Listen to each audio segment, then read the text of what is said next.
আসসালামু আলাইকুম এভরিওয়ান। দেখতে দেখতে আবার আমাদের মাঝে চলে এসেছে পবিত্র ঈদুল আজহা। ঈদ মানে আনন্দ, ঈদ মানেই খুশি, পরিবার, ভালোবাসা আর প্রিয় মানুষদের সাথে সুন্দর কিছু মুহূর্ত। তবে এই আনন্দের মাঝেও এমন অনেক মানুষ আছে যারা পরিবারের থেকে দূরে থেকেও শুধু আপন মানুষগুলোর মুখে হাসি ফোটানোর জন্য দিনরাত পরিশ্রম করে যাচ্ছে।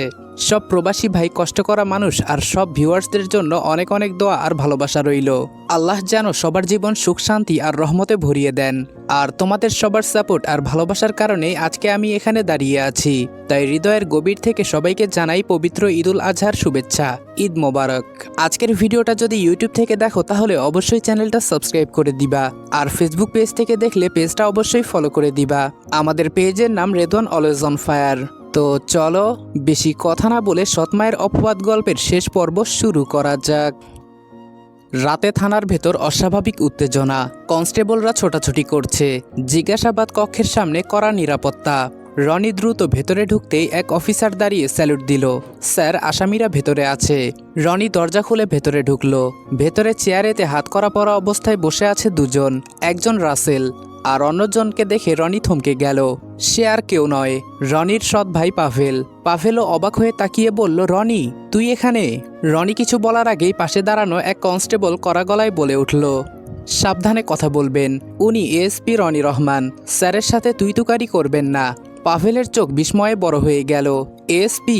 সে কয়েক সেকেন্ড হতবাক হয়ে তাকিয়ে রইল। তারপর আচমকা উঠে দাঁড়ানোর চেষ্টা করে বলল, রনি, আমি তো তোর ভাই, আমাকে এখান থেকে বাঁচিয়ে নে। রনি মুখ শক্ত করে বলল, আমি কোনো অপরাধীকে বাঁচাই না। পাভেল অনেকক্ষণ কাকুতি মিনতি করে যখন দেখলো কাজ হচ্ছে না, তখন সে দাঁতে দাঁত চেপে বলল, 8 বছর আগে তোকে মেরে ফেলতে চেয়েছিলাম, সেটাই ঠিক ছিল। মাঝখানে মেয়েটা এসে সব শেষ করে দিল। রনি থেমে গিয়ে বলল, কি বলতে চাচ্ছিস? পাভেল এবার তিক্ত হেসে বলল, যে অ্যাক্সিডেন্টে তোর সাথের মেয়েটা মারা গিয়েছিল সেটা কোনো অ্যাক্সিডেন্ট ছিল না। রুমের বাতাস মুহূর্তে ভারী হয়ে গেল। রনির বুকের ভেতর ধক করে উঠল।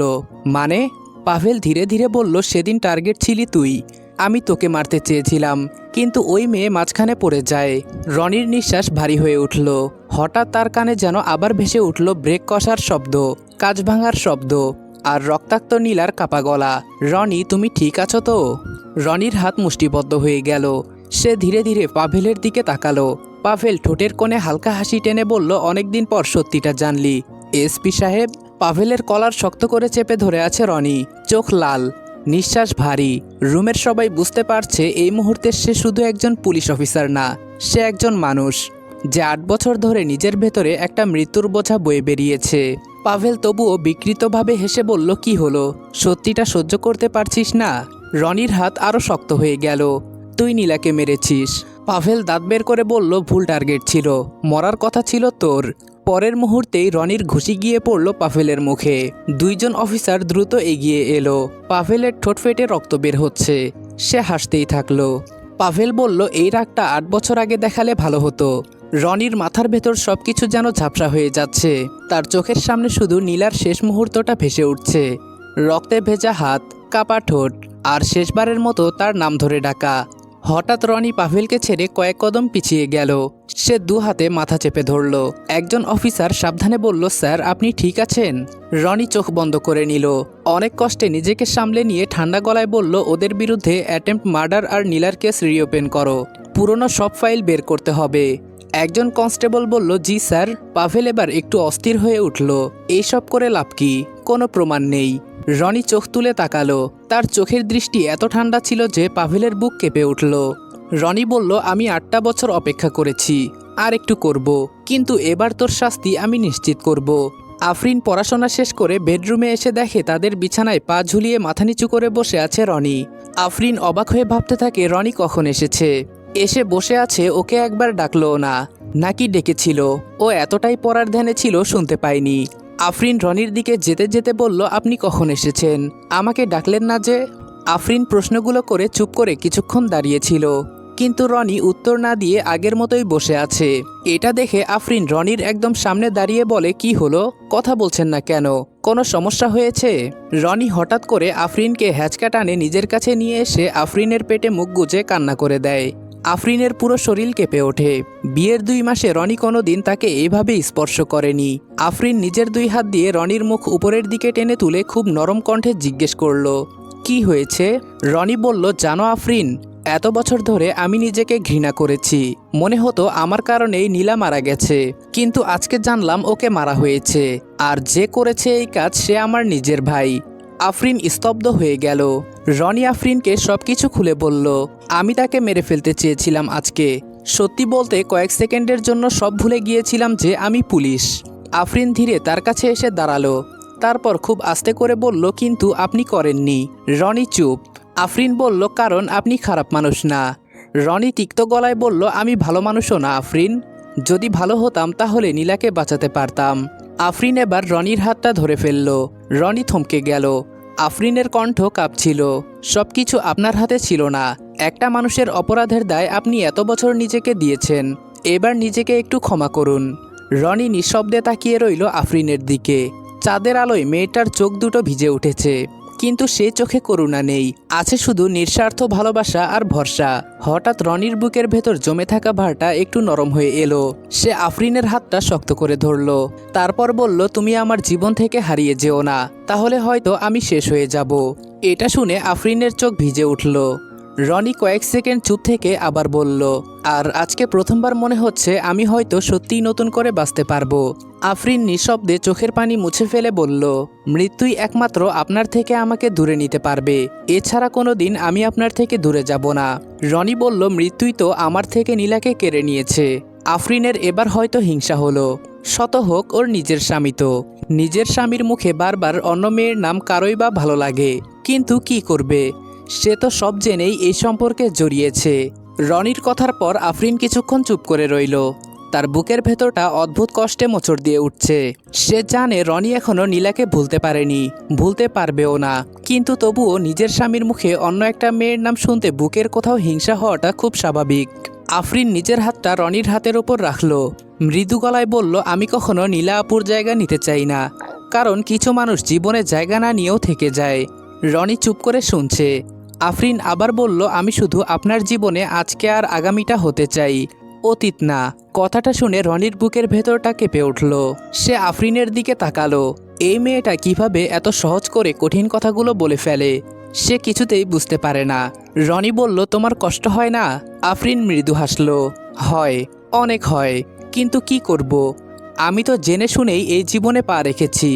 রনি আর নিজেকে সামলাতে পারল না। সে ধীরে আফরিনকে নিজের বুকে টেনে নিল। আফরিন থমকে গেল।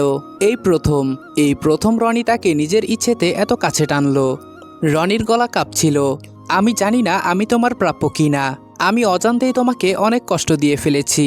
আফরিন চোখ বন্ধ করে ফিসফিস করে বলল, আপনি আমার প্রাপ্য। আমার জীবনে আপনাকে ছাড়া অন্য কাউকে প্রাপ্য মনে হয়নি। আপনি আমার জীবনের প্রথম ও শেষ পুরুষ।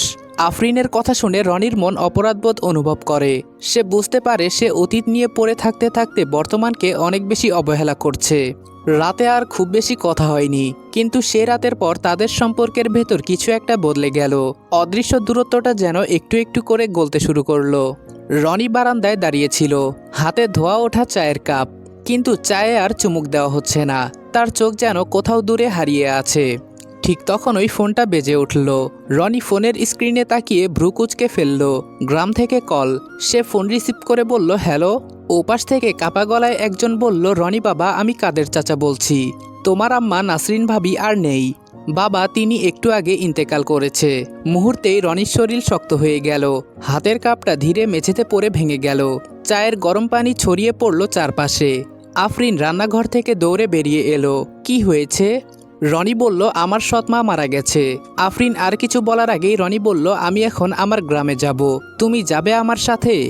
আফরিন মুখে কিছু বলে না, শুধু মাথা ঝাঁকিয়ে সম্মতি দেয়। রনি আবার বলল, তাহলে রেডি হয়ে নাও। গ্রামের রাস্তা দিয়ে গাড়িটা এগিয়ে চলছে। চারপাশে সন্ধ্যার অন্ধকার নেমে এসেছে। দূরের গাছগুলো ঝাপসা লাগছে। পুরো রাস্তা রনি একদম চুপ। তার মুখে কোনো অনুভূতি নেই, না কান্না না শোক, শুধু একটা নিস্তব্ধতা। আফরিন কয়েকবার রনির দিকে তাকালো, তারপর বলল, আপনি ঠিক আছেন? রনি জানালার বাহিরে তাকিয়ে বলল, জানি না। যে মানুষটা আমাকে চোর বলেছিল, যার জন্য আমি এত বছর যাবৎ বাড়ি থেকে এত দূরে, তার মৃত্যুর খবর শুনে ঠিক কী অনুভব করা উচিত সেটা আমি বুঝতে পারছি না। আফরিন চুপ হয়ে গেল। সে জানে রনির অতীতটা। নাসরিন বেগম কখনো তাকে নিজের সন্তানের মতো দেখেনি। নিজের ছেলে পাভেলের জন্য সবসময় রনিকে দোষারোপ করেছে। শেষবার তো পাভেলের চুরির দোষও রনির ঘাড়ে চাপিয়েছিল। আর শফিক মিয়াও ছেলের কথা না শুনে নাসরিন আর পাভেলের কথাই বিশ্বাস করেছিল। সেদিন রনি অপমানিত হয়ে বাড়ি ছেড়ে বেরিয়ে গিয়েছিল। আফরিন বলল, তবুও আপনি যাচ্ছেন? রনি এবার চোখ বন্ধ করল, কারণ উনি যতই খারাপ হোক বাবার স্ত্রী ছিলেন। আর একটা সময় আমি সত্যিই তাকে মা বলে ডাকতাম। আফরিন কিছুক্ষণ চুপ থেকে আবার বলল, আচ্ছা একটা প্রশ্ন করি, যদি রাগ না করেন। রনি বলল, করো। আফরিন বলল, বহু বছর হলো কারো সাথে যোগাযোগ নেই, তাহলে উনি আপনার নাম্বার পেলেন কিভাবে? রনি বলল, মাসখানেক আগে কাদের চাচার সাথে দেখা হয়েছিল। প্রথম উনি আমাকে চিনতে পারেনি। পরবর্তীতে পরিচয় দেওয়ার পর উনি জানায় বাবা নাকি অসুস্থ। বাবার খোঁজ খবর রাখার জন্য নাম্বার আদান প্রদান করেছিলাম। আফরিন ছোট্ট করে উত্তর দেয়, ওহ। গ্রামে পৌঁছাতেই চারপাশে চাপা গুঞ্জন শুরু হয়ে গেল। রনি এসেছে, শহর থেকে বউ নিয়েও এসেছে। রনি কোনো দিকে তাকালো না। বাড়ির উঠানে সাদা কাপড়ে ঢাকা নাসরিন বেগমের নিথর দেহ পড়ে আছে। মুখটা শুকিয়ে গেছে, চোখ দুটো চিরদিনের মতো বন্ধ। রনি কিছুক্ষণ নিশ্চুপ দাঁড়িয়ে রইল। তার মাথায় বারবার ভেসে উঠছে পুরনো দৃশ্যগুলো। চোর, এ বাড়ি থেকে বের হয়ে যা, তোর মতো ছেলে আমার দরকার নেই। প্রতিটা কথা যেন এখনো কানে বাজে। হঠাৎ পাশ থেকে একজন মহিলা ফিসফিস করে বলল, পাভেলের খবরটা শুনেই ভাবি একদম ভেঙে পড়েছিল। নিজের ছেলে সন্ত্রাসী হয়েছে এটা মানতে পারেনি, তারপর স্ট্রোক করলো, আর কোনোভাবেই উঠতে পারল না। রনির চোখে অদ্ভুত একটা দৃষ্টি ফুটে উঠল। পাভেল, যার জন্য এত অন্যায় হয়েছিল, আজকের সেই ছেলেই নাসরিন বেগমের মৃত্যুর কারণ। নিয়তি মানুষকে কত অদ্ভুতভাবে শাস্তি দেয়। দাফনের পুরো সময় রনি চুপচাপ ছিল, না কাঁদলো না কোনো অভিযোগ করলো, শুধু শেষবারের মতো কবরের দিকে তাকিয়ে রইল। তার মনে হচ্ছিল জীবনের একটা কালো অধ্যায় আজকে সত্যিই শেষ হয়ে গেল। রাতে বাড়ির ভেতরটা নিস্তব্ধ হয়ে আছে। আফরিন বলল, আপনি আপনার বাবার সাথে কথা বলবেন না? রনি কিছুক্ষণ চুপ থেকে উঠে দাঁড়ালো। আস্তে আস্তে শফিক মিয়ার ঘরের দিকে এগিয়ে গেল। দরজাটা খোলা। ভেতরে শফিক মিয়া বিছানার পাশে বসে আছেন। তার চোখ লাল। কয়েক বছরের মধ্যে মানুষটা যেন হঠাৎ অনেক বুড়িয়ে গেছেন। রনি দরজার সামনে দাঁড়িয়ে রইল। শফিক মিয়া আস্তে করে মুখ তুলে তাকালেন। ছেলেকে দেখে তার ঠোঁট কেঁপে উঠল। অসুস্থ শরীর নিয়ে তিনি বিছানা থেকে উঠতে চাইলেন, কিন্তু পারলেন না। তাই তিনি তার দুহাত সামনের দিকে বাড়িয়ে দিয়ে বললেন, রনি বাবা, আমার একটু কাছে আয় না। রনি গিয়ে শফিক মিয়ার সামনে বসে, কিন্তু কোনো কথা বলে না। শফিক মিয়া রনির হাত নিজের হাতের মুঠোয় নিয়ে বললেন, কিরে বাবা, আমার সাথে কথা বলবি না? এখনো কি রাগ করে থাকবি? অবশ্য রাগ করে থাকাটা অস্বাভাবিক কিছু না। তোর সাথে আমি যে অন্যায় করেছি তার কোনো ক্ষমা নেই, তবুও তোর কাছে ক্ষমা চাচ্ছি। বুড়ো বাপটাকে পারলে ক্ষমা করে দিস। রনি বলল, কি করছেন বাবা? আপনি আমার জন্মদাতা পিতা, আপনি আমার কাছে ক্ষমা চাইবেন না? হ্যাঁ, একসময় আপনার আচরণে আমি কষ্ট পেয়েছিলাম, কিন্তু বিশ্বাস করেন এখন আপনার প্রতি আমার কোনো অভিযোগ নেই, আমার কোনো রাগ নেই বাবা। শফিক মিয়া হু হু করে কেঁদে উঠলেন।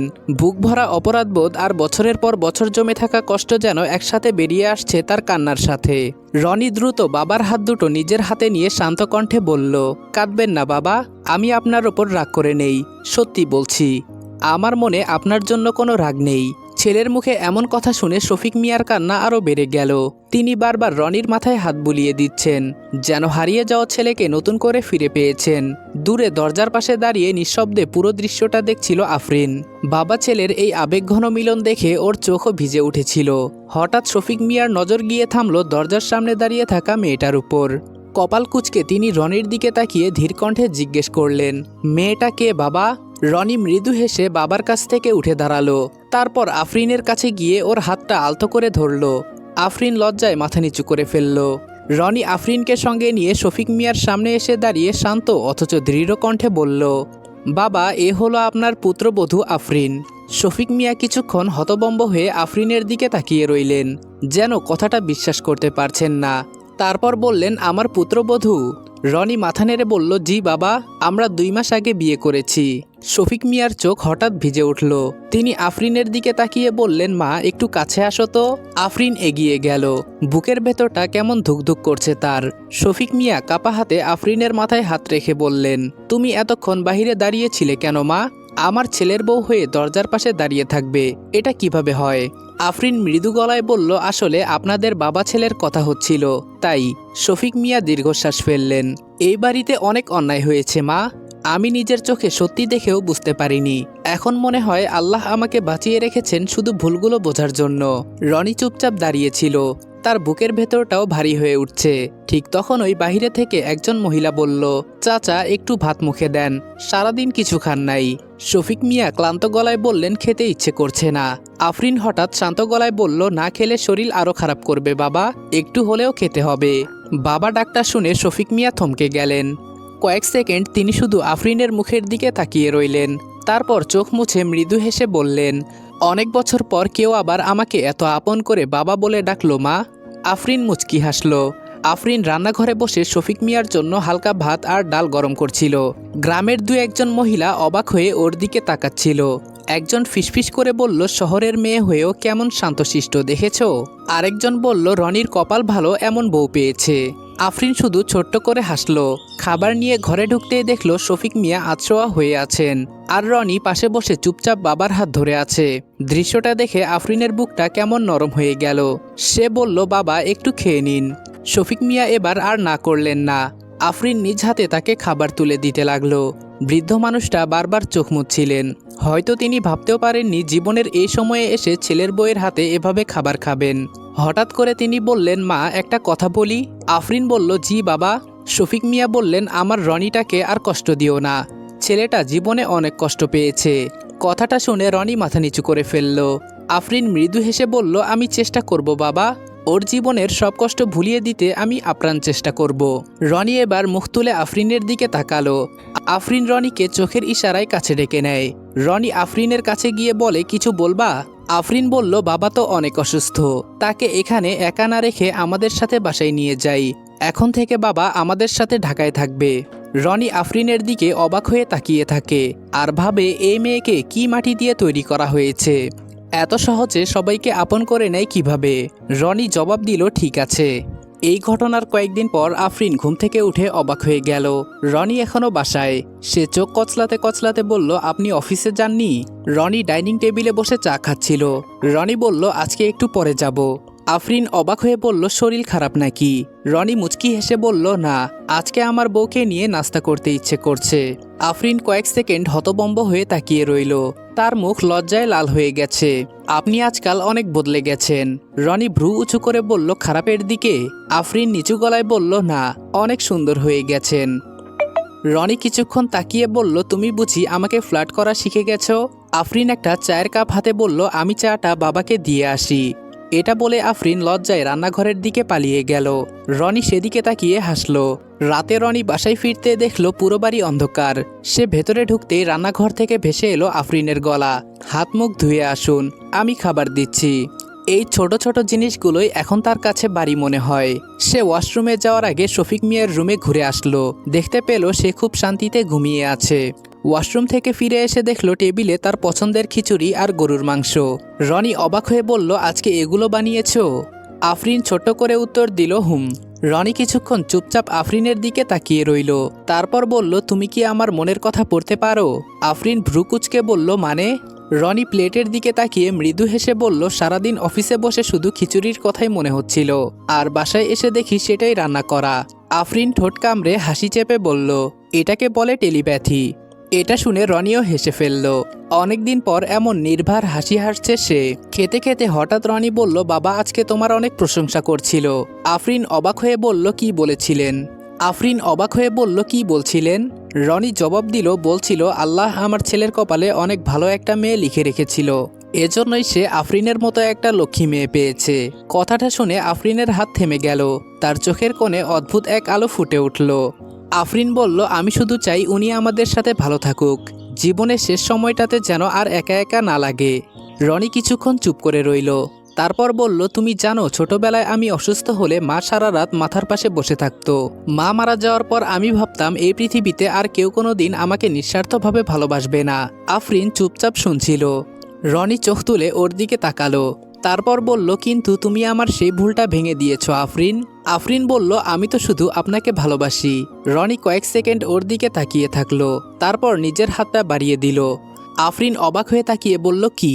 রনি বলল হাতটা ধরো।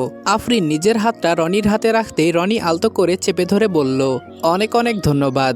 আফরিন জিজ্ঞেস করলো কিসের জন্য? রনি মৃদু হেসে বলল আমার ভাঙা জীবনটাকে এত সুন্দর করে জোড়া লাগানোর জন্য। আফরিনের চোখ ভিজে উঠল। সে কিছু বলার আগেই হঠাৎ শফিক মিয়ার রুম থেকে কাশির শব্দ ভেসে এলো। দুজনেই দ্রুত উঠে গেল। ঘরে ঢুকতেই দেখলো শফিক মিয়া বিছানায় উঠে বসার চেষ্টা করছেন। শ্বাসটা কেমন ভারী লাগছে। রনি দ্রুত বাবাকে ধরে বলল কি হয়েছে বাবা, শরীর খারাপ লাগছে? শফিক মিয়া বললেন না বাবা, পানি খাবো। আফরিন তাড়াতাড়ি গ্লাসে পানি এনে দিল। শফিক মিয়া পানি খেয়ে কিছুটা শান্ত হলেন। তারপর দুজনের দিকে তাকিয়ে মৃদু হাসলেন। তোদের দুজনকে একসাথে দেখলে আমার বুকটা শান্ত হয়ে যায়। মনে হয় এখন মরলেও আফসোস থাকবে না। আফরিন বলল বাবা এভাবে বলবেন না। শফিক মিয়া দুর্বল হেসে বললেন বয়স হয়েছে মা, মৃত্যুর কথা তো মাথায় আসবেই। তবে একটা শান্তি আছে, আমার রনিটা আর একা না। রনি মাথা নিচু করে বাবার হাত ধরল। শফিক মিয়া বললেন জানিস রনি, মানুষ ভুল করতেই পারে, কিন্তু সবথেকে বড় কথা হলো সময় থাকতে নিজের ভুল বুঝতে পারা। আমি অনেক দেরিতে বুঝেছি বাবা। রনি বলল সব ঠিক হয়ে গেছে বাবা, পুরনো কথা আর মনে করতে হবে না। শফিক মিয়ার চোখ ভিজে উঠল। আফরিন পরিবেশটা হালকা করতে বলল ঠিক আছে, এখন সবাই ঘুমাও। আর কাল থেকে কিন্তু বাবার নিয়মিত ঔষধ আর হাঁটাহাঁটি শুরু, কোনো ফাঁকি দেওয়া যাবে না। শফিক মিয়া ছোট বাচ্চাদের মতো বললেন আচ্ছা মা। রনি মুচকি হেসে আফরিনের দিকে তাকালো। এই মেয়েটা অদ্ভুতভাবে ভাঙ্গা একটা পরিবারকে আবার জোড়া লাগিয়ে দিচ্ছে। এভাবে কেটে গেল আরও 1 মাস। এই 1 মাসে অনেক কিছু বদলে গেছে। পাভেলার রাসেলের মামলার রায় হয়ে গেছে। সন্ত্রাসী কার্যকলাপ, অস্ত্র আর চাঁদাবাজির অভিযোগে দুজনেরই দীর্ঘ কারাদণ্ড হয়েছে। খবরটা শুনে শফিক মিয়া অনেকক্ষণ চুপ ছিলেন। তারপর একটা দীর্ঘশ্বাস ফেলে বললেন ভুল পথে গেলে শেষটা এমনই হয়। তবে এখন তিনি আগের চেয়ে অনেকটাই সুস্থ। নিয়মিত ঔষধ, হাঁটাহাঁটি আর আফরিনের যত্নে মানুষটার মুখে আবার প্রাণ ফিরেছে। সকাল বিকাল বারান্দায় বসে খবরের কাগজ পড়েন, মাঝে মাঝে রনির সাথে চা খান।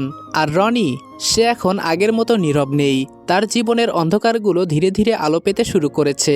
রাত প্রায় 11:30। বাহিরে হালকা বৃষ্টি হচ্ছে।